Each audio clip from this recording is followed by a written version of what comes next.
Hey friends, welcome back to another episode. Sometimes the best way to practice English isn't through heavy textbooks or complicated grammar drills.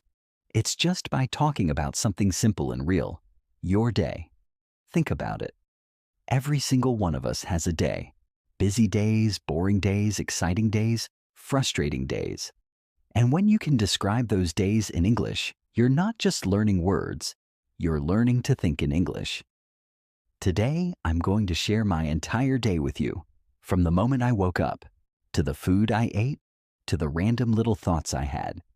And as I talk, you'll hear real, everyday English, phrases you can copy, sentences you can practice, and words you'll actually use in real life. So grab a coffee, sit back, and let's just chat like friends. You know what? This morning started, well, let's just say it wasn't the smoothest.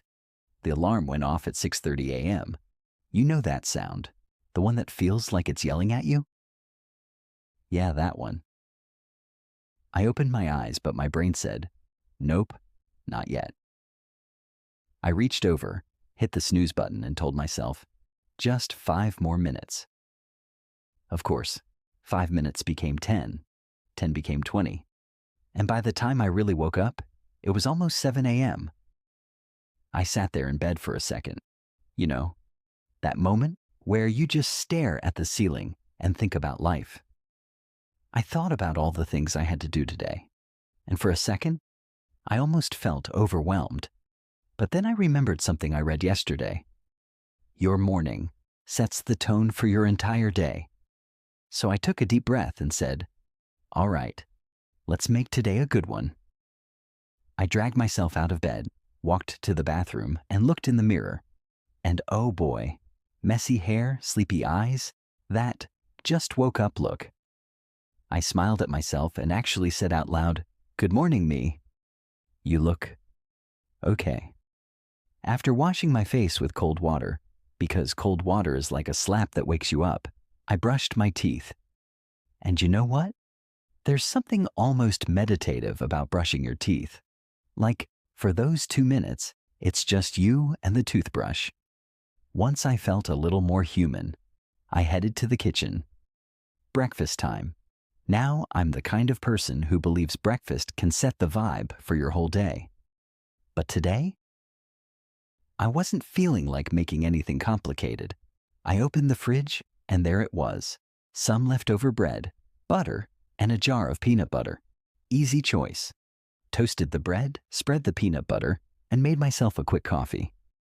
While the coffee was brewing, I stood there thinking, this is my little morning ritual. Simple, but comforting. I sat by the window with my coffee and toast, watching the neighborhood slowly wake up. There's this elderly couple across the street. They always go for a walk around 7:30. I saw them holding hands, talking, smiling. It's those tiny moments that make you smile without even realizing it. As I finished breakfast, I thought about my plan for the day. I had a lot on my list: work tasks, errands, and a video to prepare. But before all that, I decided to do something for myself. So I put on my sneakers, grabbed my headphones, and went for a short walk. There's something magical about morning walks. The air feels fresh, the streets are quieter, and the world feels slower. I played some soft music, just background melodies. And as I walked, I noticed things I usually ignore. The smell of fresh bread from the bakery, the sound of birds, the way sunlight hit the rooftops. I came back home after about 20 minutes, feeling lighter, clearer. By then, it was time to officially start the day work mode on. I opened my laptop, made a to-do list, and thought, okay, one thing at a time. But you know how it goes. The moment I started working, I got an email. Then another one. Suddenly, my calm morning was replaced with a storm of notifications. At first I felt stressed, but then I remembered to breathe. One thing at a time. I spent the next few hours deep in work, writing, replying, planning. Honestly, it wasn't all smooth. There were moments I felt stuck, moments I wanted to just scroll on my phone instead.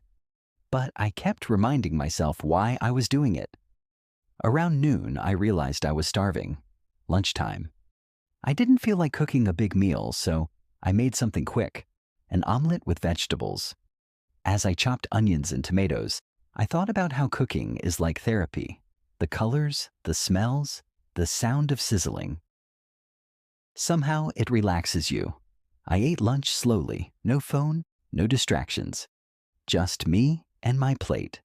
It felt good to actually taste the food instead of rushing through it. After lunch, I felt that classic post-lunch laziness. You know that feeling. You just want to lie down and nap. And, well, I did. A short one, though. 15 minutes? Just enough to reset my brain. When I woke up, I felt a little groggy, but after a glass of water, I was ready to go again. The afternoon was a mix. Some work, some procrastination, some thinking. I had moments where I stared out the window, wondering about life. You ever do that? Just sit there and think, where am I going? What's next? By 5 p.m., I decided to step away from the screen. I stretched, moved around, and even cleaned a little. Cleaning can be oddly satisfying, like clearing your space clears your mind too. In the evening, I had a call with a friend. We hadn't spoken in a while, so we just caught up, talked about silly things, serious things, random things. That call reminded me how important it is to stay connected. Dinner was simple again, some rice and vegetables. And after dinner, I went for another short walk. The night air felt different, cooler, calmer. The streets were quieter. By the time I came back home, I felt like the day had come full circle. I took a shower, changed into comfortable clothes, and sat down with a notebook. I wrote a few lines about the day, not a long journal, just a few thoughts, things I felt grateful for, things I learned. And now, here I am, sharing all of this with you. Closing thoughts. The truth is, talking about your day is one of the simplest yet most powerful ways to practice English, because your day is yours. You don't have to memorize anything. You just share what you saw, felt, thought, and did. When you do this daily, even just 5 minutes, you train your brain to think in English. So, here's a little challenge. After watching this, sit somewhere quiet and talk about your own day. Out loud. Don't worry about mistakes. Don't worry about sounding perfect. Just talk. Because the more you talk about your day, the more natural your English will become. Thanks for spending part of your day with me. And hey, what about you? How was your day?